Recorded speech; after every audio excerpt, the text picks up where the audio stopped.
Hello. Hello, everyone. We are going to review Black Phone 2. It's not the Black Phone 2, right? It's just Black Phone 2. I believe so. Just Black Phone 2, yeah. Yes, I wasn't expecting much from this film because original film was a short and they adapted it to a full feature film. So the first one actually had plans behind it and they seemed like they knew what they were doing. But I feel like this second installment of the film, it was only made because the first one went well and they just like, write another one. We're like, okay. I thought the movie was okay. It was better than I expected it. The original movie was very isolated and it was very they knew what they wanted the film to be. It was very horror focused. This film, I feel like, was very thriller mystery movie than it is a horror. The story was a bit not even the story, it was the way the story was told was a bit all over the place. It was a bit too crazy. First movie was very grounded and this one is very all over the place, and I don't know if it was on purpose. Really try not to spoil it because we're going to spoil it. You know, the spoiler section comes next. I'll just say I was disappointed with the main threat of the movie, the grabber, whatever. I was disappointed. He seemed very menacing in the first one. Even though in the first movie he was a little skinny boy, but I think in general he becomes a bit of a clumsy idiot. I don't know. Yeah, that's what I'll say for now. What do you think, Mitch? Yeah, I'm in similar bag as you. Overall, I did enjoy it. As far as the sequel goes to something that did gain some success and some traction, I think it does a pretty good job. I was surprised to discover, because when I saw the first film with my mother, I said, this has got Stephen King written all over it. It's got all the same tropes. You know, it's set in the timepiece. It's focused on children. It's got psychic, supernatural elements to it. The kids end up being the saviors of their own story. And then, of course, I found out that the writer of the original of Black Phone was actually Stephen King's son. So now it all makes sense. Like father, like son. They freaking follow each other in the same kind of steps. So once again, it does feel like something that Stephen King would have written ages ago. And its adaptation as a movie, even though it technically isn't an adaptation of Stephen King, it feels much on the very same par. You got your same tropes. It's children focused. They become the solvers of their own troubles. The kids, again, tick tick tick, have family issues they have to resolve, and through conflict and through trauma, they actually, eventually have to fight back against their own demons and their own resentments and whatnot. It's all tick tick tick. I'm not saying that. I'm not saying this to be coy. It's just, unfortunately, the only thing the film does suffer from is it's a lot of everything that we've already seen before. A lot of times. So saying that the story does become somewhat predictable. There was a few things that I was surprised about the narrative in the direction it took, which I was happy about. But the final payoff of it too did come off, I guess, for lack of a better word, very vanilla. And I'll explain more of that in the spoiler area. It is shot very nice. It made me envious of where they were, even though it's meant to be set in a horror kind of setting. I really wanted to go visit this place. Oh yeah, it was I missed cool. the mountains, I missed the snow. Where was it shot? Well, the location is probably fictional, but it was called Alpine Lodge. I'm pretty sure it was shot in Alaska. It had to have been either that or like Alberta, Canada. Yeah, I thought it was One or the Canada for other. some reason. Yeah. The cast doesn't really give it away. And like it's all multi-ranged. But yeah, like props to where it is. The performances from the kids and the all cast is great. There's not really one negative area in terms of performance, but there is a lack of reasons for some of the characters to be in the film. In my opinion, some of the characters didn't really need to be existing in this film for the story to end up the exact same. I can't really say much about the music. I didn't really hear the music in this film. It didn't really come to my first sense. If that makes any sense. I Ah, was more entertained with the visual choices, especially this dream state that the sister inhabits, which is old kind of film grainy look to it, yeah. which puts you back into this picturesque of like a flashback kind of Yeah, it scenario. looked great. Yeah, it was executed really well. Saying that, it was probably executed too many times because it's like, all right, she's sleeping again. We know it's gonna happen again. Yep, roll the filter. There we go Yeah. again. The 80s 8 Um, millimeter filter. Oh, Pretty much. And I could probably say the same for whenever they use the black phone, the ring, ring, ring. That was honestly, I wouldn't say it was pushed into the point of tedious, but it was happening one too many times. And it's not in the fault of like, oh, here we go again. I feel like it comes into the fall of how do you approach and direct that scene again, but make it look and feel different to when you've portrayed it multiple times already in the same way. And that to me yes. just comes down to creativity with the director and the writing staff. How do you approach the same thing multiple times in various different versions of it to make it feel fresh and not mundane? I could say the film did push on that a little bit. Some of the tropes throughout the film as it went on were getting more and more mundane, but it was just short of enough for me to still enjoy it without going, ugh. You know what I mean? So, yeah, I thoroughly overall enjoyed it. I probably will watch it again just to enjoy the visual experience of it. Um, I've probably said this before. I am very easily kind of guy that jump scares in films. Even when films are not meant to be a jump scare film, if they got a moment where it's like something explosive happens all of a sudden, I'm like, whoa, I jumped too easily. In this film, I was not in that state of mind, even for the scary moments. There was probably once or twice where I did jump, and it's generally just because the volume goes from 0 to 100. But for the most part, I did not find myself anticipating to be jumped or anything. I was still thoroughly in a state of like chillax. So that's probably a discredit to the horror aspect of this film. Whereas if we rewind the clock back to Shelby Oaks a week or two ago, even though there wasn't that many jump scares in that film, the intensity of the scene that was hooking me, I was anticipating the jump. So I'm like shying away from the Yeah. screen or looking away, waiting for it. This film didn't do that for me. I was kind of hooked in the visuals, even if there is scenes where it's visceral and visually kind of gory. I I did not feel any discomfort or any intensity at all. Shelby Oaks did So it. I think Shelby Oaks did it in a bad way, where they did it in a cheap way. It's like we're anticipating the scare more than the atmosphere and the mood of the movie was scary in itself. Well, like we're anticipating the jump scare. I don't know. That was for me for Shelby Oaks. Actually, yeah. Did you like this movie better than Shelby Oaks? um overall, yes. Me But too. there's pros and cons to either. Like, I disagree. I felt a lot more anxious during Shelby Oaks than I did with this. And it was because of that anticipation. Yeah. There was probably not, for the most part, there wasn't really well payoffs in Shelby Oaks, but it still put me in that position of sensing that kind of thing. This film, I feel, was supposed to put me in that situation, but it didn't.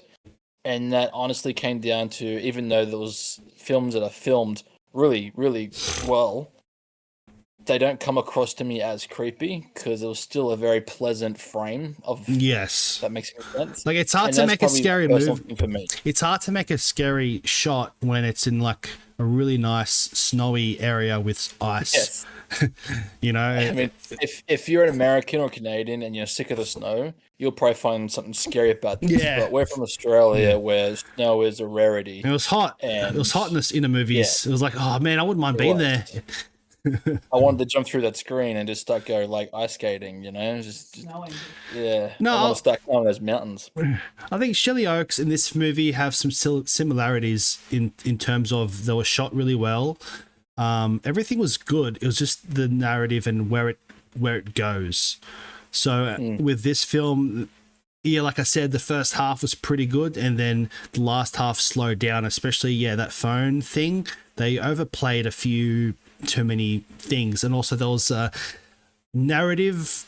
They decided to tell the narrative instead of letting us kind of understand it ourselves. I feel like this movie does a good way.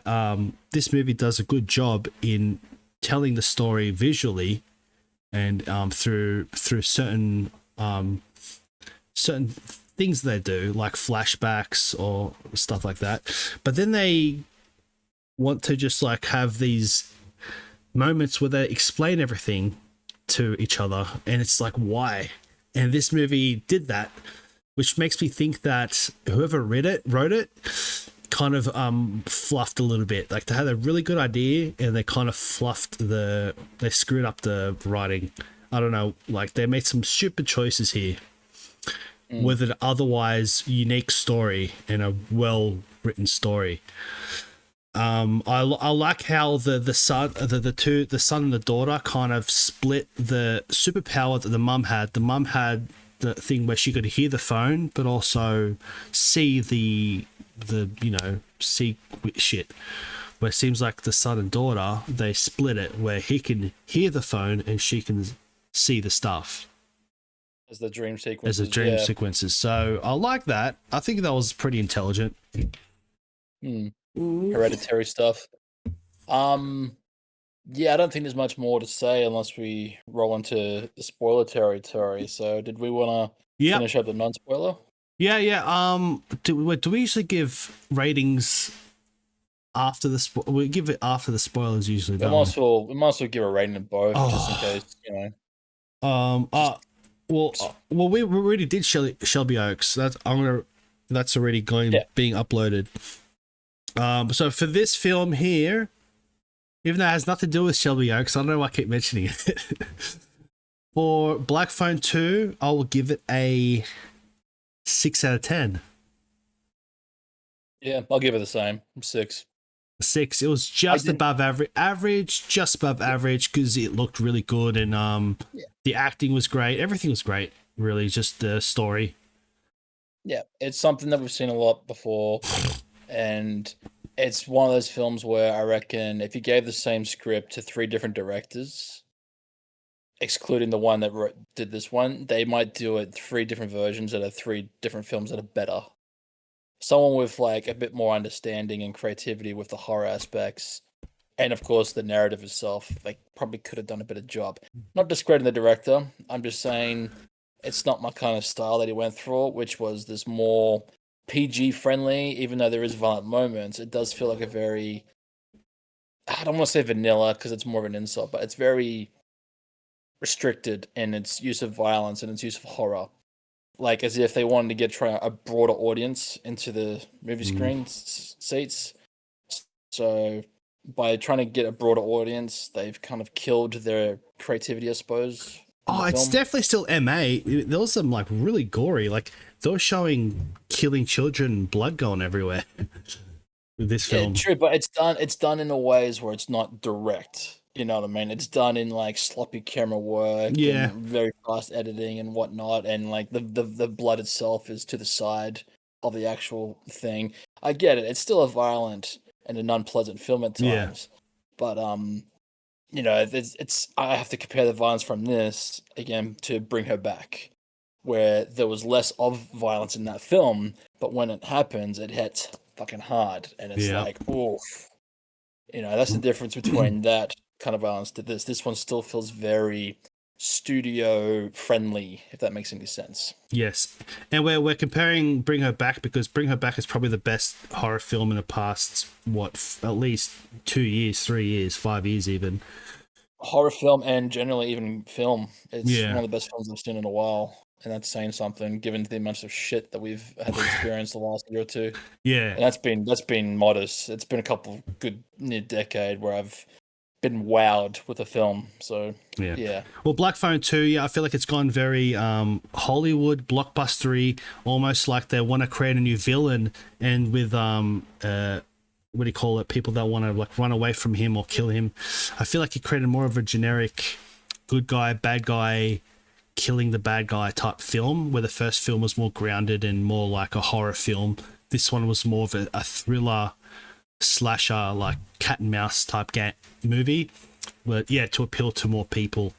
And I don't think that was what done well. So I do like the first movie better. We didn't rate the first movie, but I'll give the first movie probably like a 7.5 out of 10.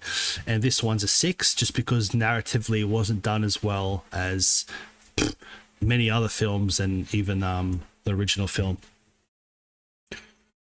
I don't. Yeah, we didn't ever review it, but I'd probably give the original a 6 myself. I'm kind of on the fence with both of these films equally. Some like, again, pros and cons. One's better at that than the other, and the other one's worse at that than the other. Yeah. All right, let's move on to the spoiler section. And goodbye and hello. Spoiler section day. So, those kids, yeah, Yeah, eh? Well, I like how there wasn't that. The cast wasn't very big. It was a pretty small cast. It was 1, 2, 3, 4. There was like 4 or 5 main ones and like 2 kind of on the side. So I do appreciate how that happened, and I'm glad that whole lodge area didn't have so many kids being annoying or something. You know, I'm glad it was like it's just them. Yeah, so I don't know what the rules of the dreaming scenario rules is what kind of screwed it up for me. They didn't establish the rules very much, which opens up for a lot of criticism. Like, why did he do this when he could have done that? Like the whole movie, did she have to be dreaming in order for the grabber to be able to kill someone? She had to be dreaming, right? Or could he have just done it anytime he wanted? Difficult to say. It's almost as if the kids having this kind of psychic connection is the reason why the grabber is capable of doing what he's doing. It's an irony, because I was convinced that we're in spoiler territory. I was convinced that he couldn't actually physical harm them, that it was all mental, it was all in their heads. But then as we see, during the first act of the film, all of a sudden he's like levitating. Damn, I've forgotten her name. What was the character's name? Gwen. He's levitating Gwen up in the air, and he's throwing her into pie ovens and all this crud, and it was just like, oh, it's okay. this type of film now. I was really enjoying the film up until that part, and I realized they're going to take it this way. I was always convinced leading into the Black Phone 2 from the trailers that the grabber wasn't even really going to be the central figure of the film, that he was still just like a traumatic manifestation of the experiences that both Gwen and the older brother Finn experienced in the first film. But then, plot twist, the whole film is again centrally based around his kills when he was a younger man and worked in this lodge, this youth club, and all this stuff. It was something I didn't really see coming, and honestly, it's one of the big ticks I can give it, because I was thinking, here we go, this whole camp lodge, they're all going to be cultists, they're all going to be killers, they're all going to have some kind of affiliation with one another. And the kids, of course, are stuck here with no one to help them because the snowstorm has, stopped anything from coming to them.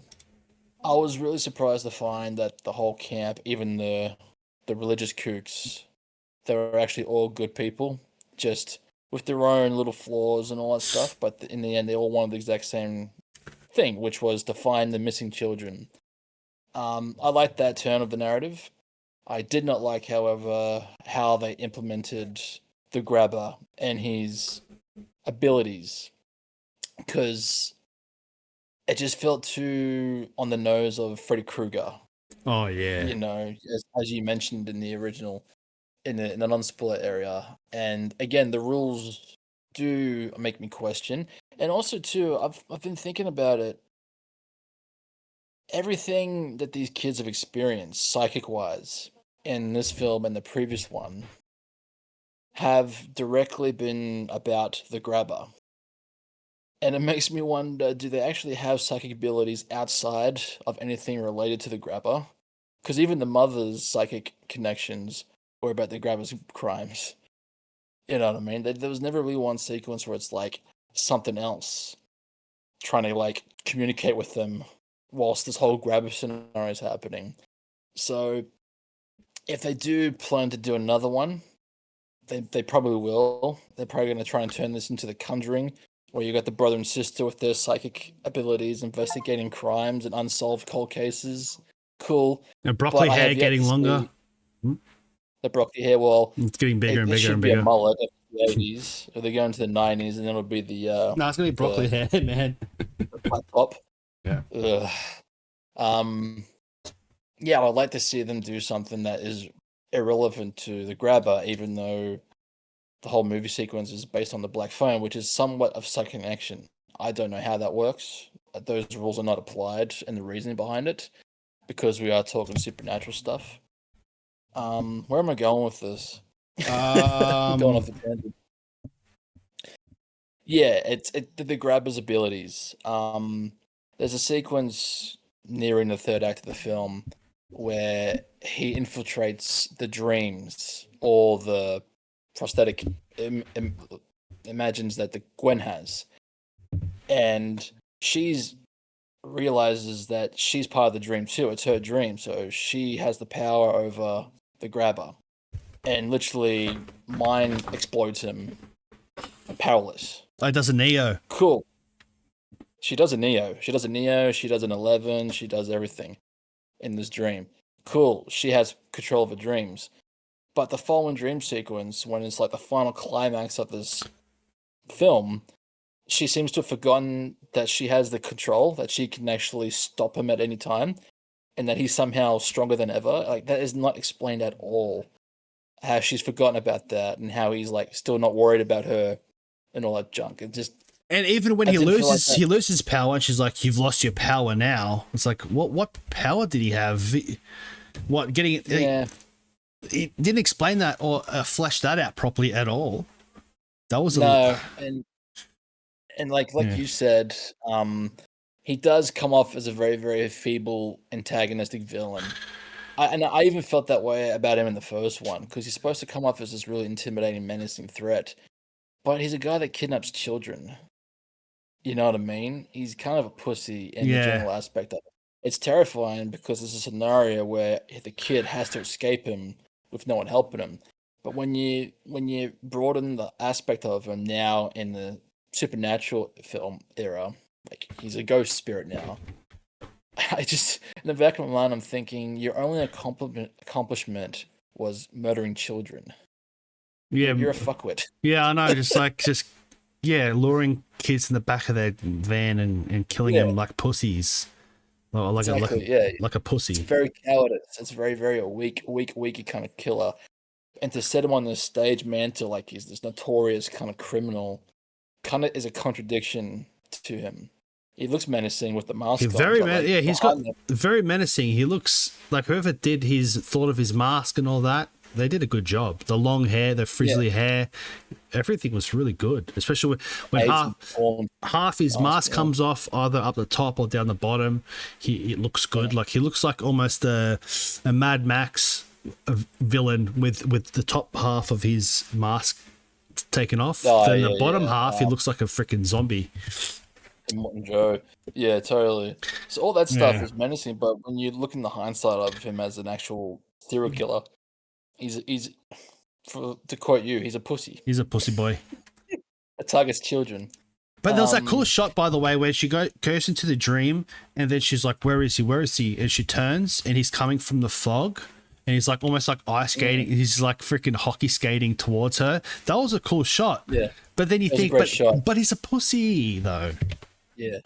He's coming to chase a child. He's coming to chase a kid, and no one can touch him because he's in dream. He's like, he's just overpowered, and he can't kill any. He sucks. He doesn't kill it. He can't really kill anything except kids. And Except he is. It's because it kind of dwells into the area of it, the creature in that, who plays with his food instead of just eats it. There's like time and time again he has a chance to take out Gwen, to take out Finn, But naturally, him being the villain and having a personal vendetta, he has to have some kind of monologue that explains himself instead of just killing them like he's done a billion other kids before. That was done And badly. That again, was his main shtick. And then I don't think they did that well. His shtick of he does it. He's doing it as a cat and mouse game, but he does it badly. I don't know. It's like he's not in control. He's never really in control. It's all talk. Honestly, bro, the one shot in the film where I was like, "Ooh, that's creepy," was at the very beginning of the film, and it's when Finn steps outside to smoke a joint, and no noise, no jump scares, no loud effects. It just cuts to seeing the grabber across the backyard, and the grabber's just standing there looking at him. To me, that was the creepiest shot in the film because it signifies the trauma that Finn is still experiencing from the first film. And that's where I thought the movie was going to take. I thought it was going to be more him trying to forward on with his psychic connection and all that, still dealing with this trauma of this figure that could be like a dark angel on his shoulder, whispering shit in his ear. I thought the film would have been more better if they executed it down that way. That the crime that they're solving up in Lake has got nothing to do with the grabber. It's a whole new thing. But Finn is still conflicted with committing to using these psychic abilities, this gift he has, to help others, or to reject it. And on his shoulders, the grabber always reminding him of what he is and what he did to him and all that stuff. I thought that would have been a more personal and more interesting conflict instead of saying, "Hey, I'm the killer again." It's just hey, how's it going? Yeah. Yeah. And there's a lot. Like, let's talk about the cast because there's a lot of characters in this film. Not a lot, but there's a small jumble of characters, of which I think half of them didn't really even need to be in the film for the final payoff of the film. The Christian lady in that, and the husband. The Christian ladies, but even like the character Mustaine, who I suppose was meant to be wink, wink, a kind of love interest to Finn, because they kind of mentioned it, but they don't have any scenes together of any interest at all. And then you got Gwen's quote unquote dating boyfriend, who does next to nothing this entire film. And there's never any sequence where his life is in jeopardy. It's like they were trying to introduce the Ron, Hermione, and Harry of like the Stephen King world. Yeah. Because they all look similar, but there's a lot of character, not a lot, but there's characters, even for a small cast, they do next to nothing to help forward the plot. The only character that I really enjoyed, other than the kids, was the actor is Damien Bichir. He's kind of got a lot more notorious over the last couple of years, ever since he was in The Hateful Eight. I thought his character was interesting. I would like to know more about his backstory, and like the whole youth pass thing. Other than that, there wasn't any other characters of any intrigue. Except the father, but they didn't really have much of Jeremy Davies in this film. Yeah. And his impact in the film is unfortunately a missed. Yeah, it's like they needed to have him to do something, and he didn't really do anything. He brought a snowplow, but they already had a snowplow. You know what I mean? The end result could have been the exact same.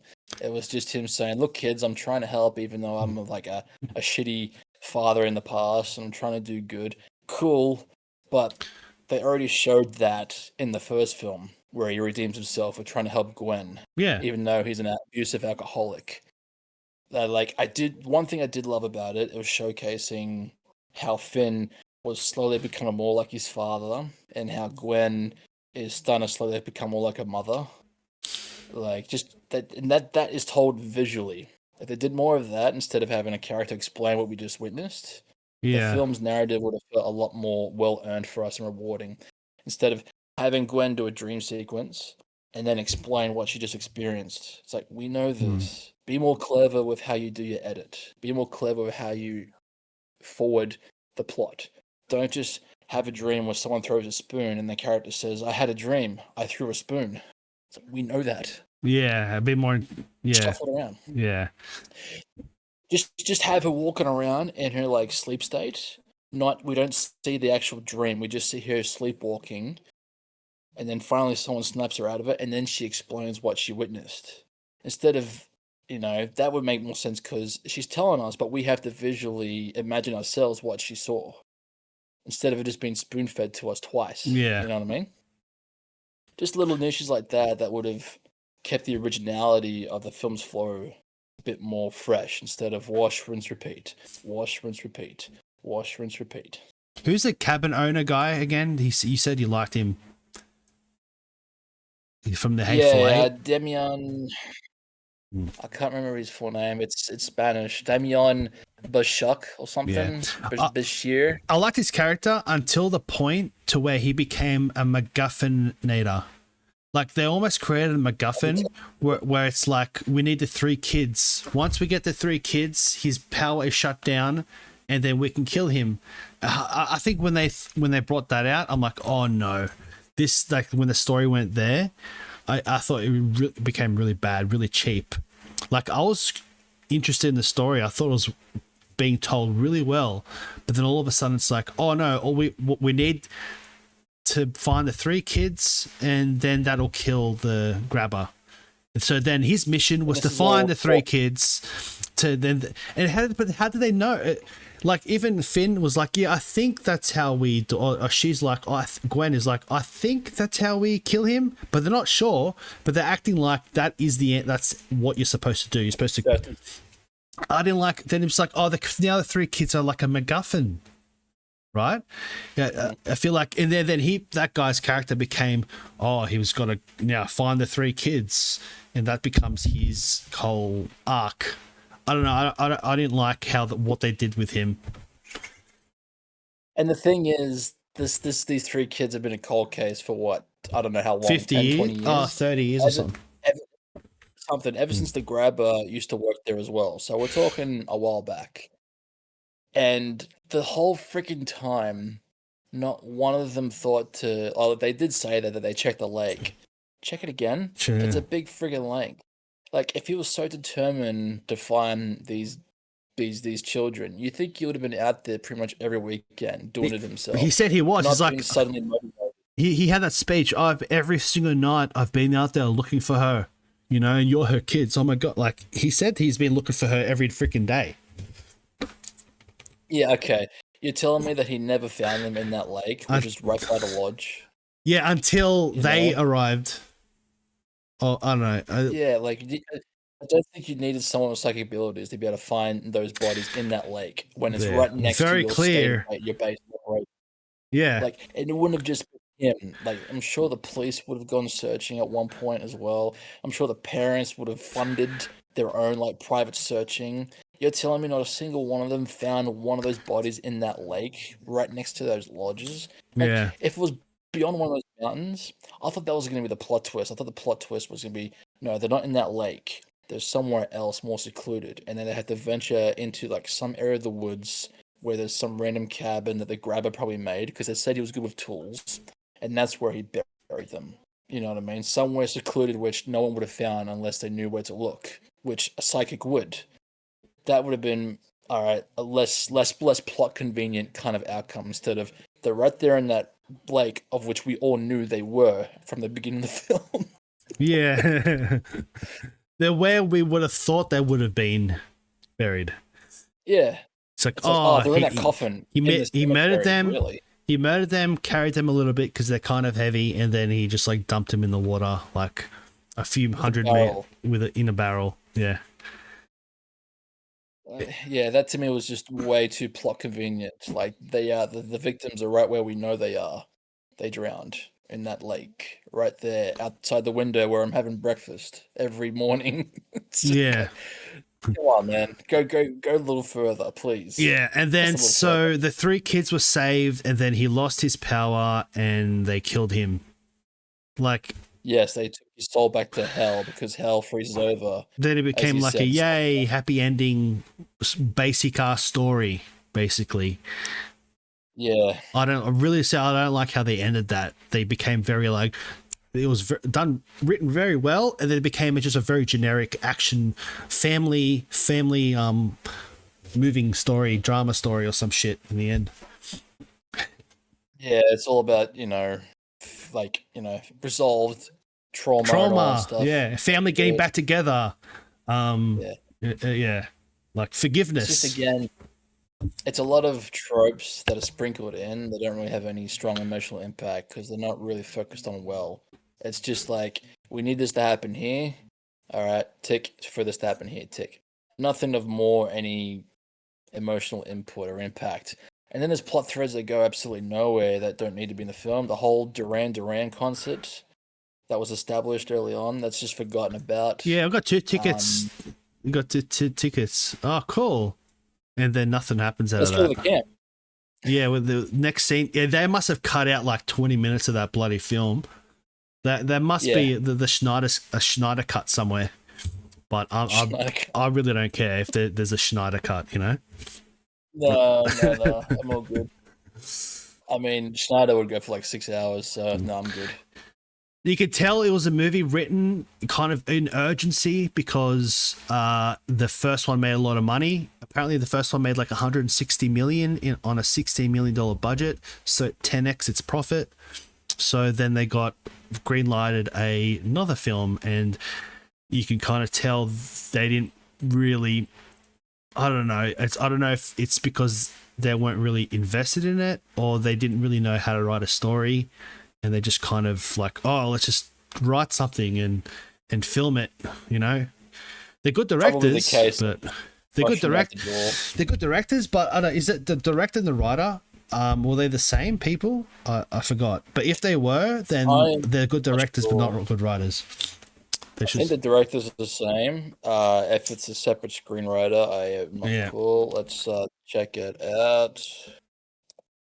Yeah, I know. I feel like whoever did the movie visually looked really. It's a bit like the Game of Thrones effects. It looked really good the last few seasons, but the writing just completely yeah. So I feel like with this film, it looks good, but the writing quality was lackluster. So Scott Derrickson for both Black Phone films directed, but where's the writer? Writer. Come on. Well, apparently, Scott Derrickson had a part in writing it as well. Joe Hill, of Stephen King's son, who wrote the short story. And I see Robert Cargill. Don't know who that is. Oh, so he wrote the second one. Cargill. The both of them, I believe. Oh. I think so. Yeah. Let's have a looky. Come on, give me the answers I want, not the ones I don't want. Yeah, co-wrote as well. Robert Cargill with Scott Dickinson. It looks like Joe didn't have anything to do with the second script. Okay, so yes. So who wrote the first feature length? Was it Joe? It was Joe with Scott and Cargill, and Cargill and Scott came back for the second one. But it looks like Joe didn't have a part of Black Phone 2's script. Maybe source material. I'm not sure, because a lot of this, in terms of the book, could have been from the one book. I don't know. All right. Well, yeah. So overall, the movie was okay. It looked great. The story was kind of shit, just like just like a lot of movies these days. It was a bit run of the mill story. It was meh. The only thing I really remember is I don't know. The Grabber looks pretty cool. If they add him to like a video game as what's a game that we used to play? Not The Last of Us. Dead by Daylight. Dead by Daylight. If they make him like a Dead by Daylight character or something, that would be kind of cool. Besides that, yeah, it was a big miss. Hopefully they don't make another film. Hopefully they leave it there. I don't think they will make another film because I don't know if this film will do very well. It's probably going to make like $30 or $40 million, and that's it. It's just going to be a dead franchise, if it's even a franchise at this point. Hard to tell with horrors, man. Like, there's horrors you think, all right, that's just going to be a hit and miss, and then it does really well. Then the big ones that they advertise the crap out of do bad. It's people just seem to be attracted to horror films at any given time of the year, so it's hard to tell how they're going to react to this one. I think people want it. Especially I think Gen Z girls. There's a lot of Gen Z girls behind us, and I think they did a pretty good job marketing to the Gen Z girls. I don't know what it was. Was it the Conjuring, like the Conjuring kind of it became almost a cult classic between teenagers, and Suppose, yeah. and now this Bunch one's of like young a teenage similar, boys. like the Twilight age, Mm. like Even six, younger, I think. yeah, like 14 to 17 is like, I don't know. That's the only way I think they're gonna make a third film if it's like super Gen Zified. You got a bunch of audience members looking forward to a character that does absolutely nothing in the film. Then they're gonna, Woohoo! yeah, then they're gonna bring out the robber's son. The robber had a son, and he's gonna be jacked. yeah. He's gonna be jacked and like really fit and glistening with long hair. This is my father. Yeah, so that's what's going to happen. I bet that's what's going to happen. They're going to look at the demographic who watches this film. It's probably going to be mostly like teenage kids. They'll be like, all right, next we're going to make a Twilight. They're going to Twilightize it. All right, ladies and gentlemen, that's our review for today. Hopefully you all enjoyed it. Let us know what you thought below, if we missed anything, or if we could have said anything better, or if you completely disagree, that's okay. I do know that this film was generally not really liked. I don't understand how people liked like this one more than the first one, because I thought the first one was just in general a more tight-knit. Yeah, I don't know. I just thought the first one was better, but anyway, we'll leave it there, boys. All right, we'll see you boys on the next